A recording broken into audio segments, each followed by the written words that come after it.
Hi everyone, in this video I'll show you how to fix no sound driver on Roblox. Let's get started. First, click on your Start menu and open Settings. Go to Settings, then click on Sound. In the Sound Settings window, click on All Sound Devices.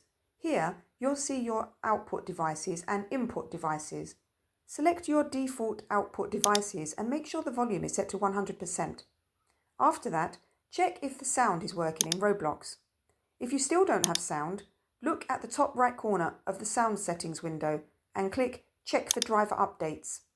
Then click Check for Updates and install any available updates. When the updates are done, restart your computer and test Roblox again. If you're still having trouble, click on the search bar and type Device Manager. Open Device Manager and expand Audio Inputs and Outputs. Right-click on each audio device, select Properties, go to the Driver tab and click Update Driver. Repeat this for each audio device listed. Next, scroll down to Sound, Video and Game Controllers. Expand it, right-click each item and update those drivers too. Once you've updated everything, restart your computer again. This should fix the no sound driver problem in Roblox. And that's it.